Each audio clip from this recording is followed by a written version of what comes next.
एक साधक सनातन धर्मी विलंबी शंकर जी के मंदिर में गए। उनसे पहले कोई पूजा कर चुका था शंकर जी के मंदिर में। पिंडी पर, शिवलिंग पर पूजा की सामग्री चढ़ी थी, चावल वगैरह चढ़े थे, फल चढ़े थे। वो पूजा करके जा चुका था।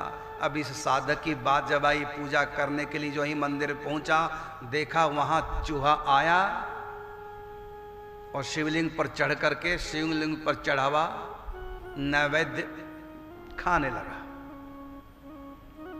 तब उस साधक के मन में हुआ शंका, ये काहे का भगवान जो चूहे से अपनी रक्षा नहीं कर सका, वो हमारी क्या रक्षा करेगा। इसलिए शंकर भगवान नहीं है, मूर्ति पूजा आज के बाद नहीं करेंगे।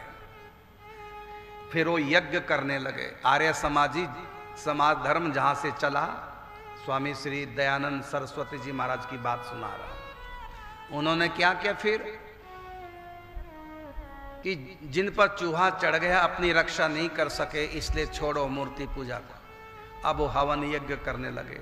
मैं उनसे पूछता हूं जो मूर्ति पूजा का खंडन करके यज्ञ करने लगे, अगर तुम्हारे यज्ञ करते हुए उसमें कहीं कुत्ता गिर गया, कहीं चूहा गिर गया, कोई बालक गिर गया हवन कुंड में, जल के मर गया, फिर तो तुम कहोगे यज्ञ भ्रष्ट हो गया, यज्ञ अपवित्र हो गया। जब यज्ञ अपनी रक्षा नहीं कर सका तो हमारी क्या करेगा, इसलिए यज्ञ करना भी बंद कर दो। तब तो तुम ऐसे कहोगे। फिर तो तुम किसी गुरु को भी नहीं मानोगे। जब गुरु जी स्वयं बीमार हैं, हमारी कैसे रक्षा करेंगे। जब गुरु जी स्वयं मर गए तो हमारा क्या होगा। फिर तो तुम गुरु जी बनाना भी छोड़ दो। ये कोई तर्क नहीं है कि शंकर जी की पिंडी पर चूहा चढ़ के नैवेद्य भक्षण कर रहा था, इससे हमारी श्रद्धा खराब होगी। क्यों जी, आपकी थाली में यदि आपका बच्चा आकर के रोटी उठा के खा जाए, आपका बच्चा आपकी थाली से, छोटा सा बच्चा घुटन घुटन चल के आया और आपकी थाली में हाथ डाल दिया और खाने लगा, तो आप क्या करेंगे। वही बात सोचेंगे जो शंकर जी के बारे में सोच रहे हैं।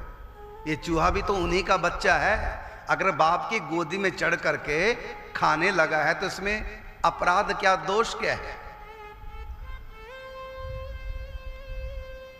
बाप की गोद में बेटा बैठा ऊपर मल मूत्र का त्याग कर देता है गोद में बैठे बैठे, तो क्या कहेंगे, बाप में कोई शक्ति नहीं है।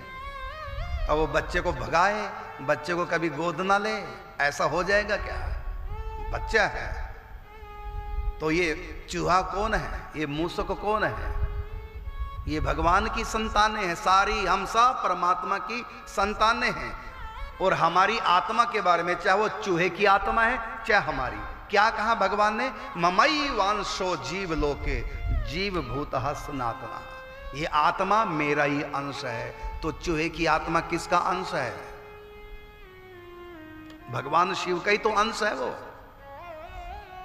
तो यदि अंश के गोद में चढ़ गया तो कौन सा बुरा हो गया। तो शंकर जी के ऊपर चूहा चढ़ के चावल खा गया, तुमने खंडन कर दिया, ये भगवान नहीं, मूर्ति पूजा नहीं मानेंगे, और तुम यज्ञ करने लगे। यदि तुम्हारे यज्ञ में मच्छर मर गया, कोई चींटी मर गई, फिर तुम क्या उत्तर दोगे, क्या कहोगे, यज्ञ करना छोड़ दोगे। फिर वही सिद्धांत अपनाना जो शंकर जी के लिए अपनाया, फिर वही सिद्धांत वहां भी अपनाओ, यज्ञ करना छोड़ दो। जैसे मूर्ति पूजा छोड़ी, ऐसे यज्ञ करना छोड़ दो। आपके यज्ञ में, मैं आर्य समाजियों से कहता हूं, आपके यज्ञ में कितनी बार चींटियां मरी, कितनी बार पतंगे गिरे हैं। दीपक जगाते हैं उसमें भी पतंगे गिरते हैं, तो दीपक जगाना छोड़ दोगे।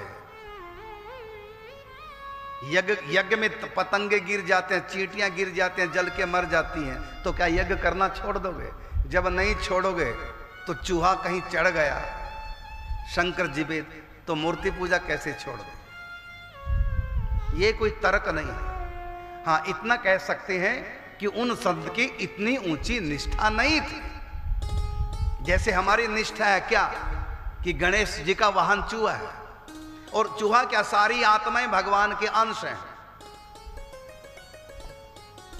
तो जो शंकर जी पे चढ़ा चूहे ने खा लिया, उन्हीं की संतानें हैं सब, तो इसमें कौन सा अपराध हो गया?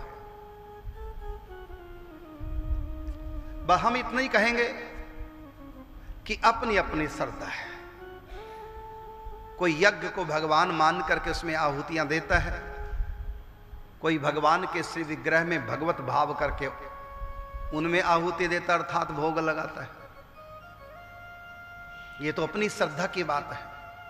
हम दूसरे की श्रद्धा का खंडन न करें। यदि आपकी श्रद्धा नहीं हो पाई कोई बात नहीं, हट जाओ, लेकिन आपकी श्रद्धा नहीं हो पाई जहां, क्या वहां और किसी की श्रद्धा नहीं होगी?